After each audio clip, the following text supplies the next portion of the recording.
to German Panzer Crews in 1944. The American Sherman was nothing more than a metal coffin on tracks. A tank so undergunned and so under-armored that some crews joked they could knock it out with a hammer. They called it the Ronson, because it lit up every time it was hit.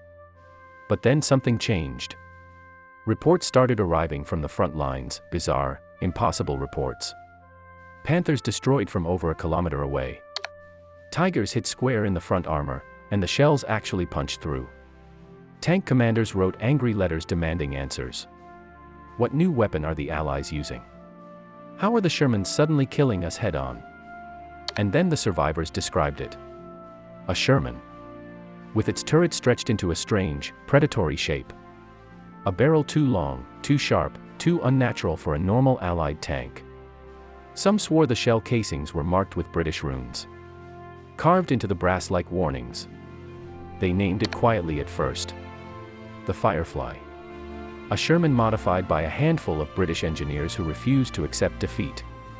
They ripped out the old gun, the radio, even half the interior, just to cram in the legendary 17-pounder cannon.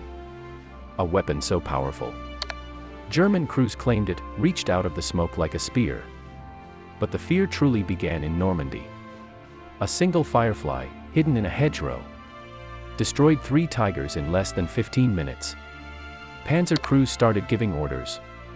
Shoot the long-barrel Sherman first.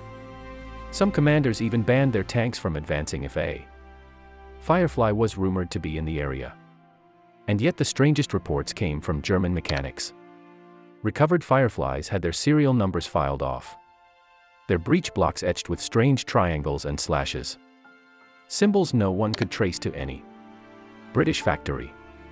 One German officer wrote in a confiscated notebook, "These tanks were not built.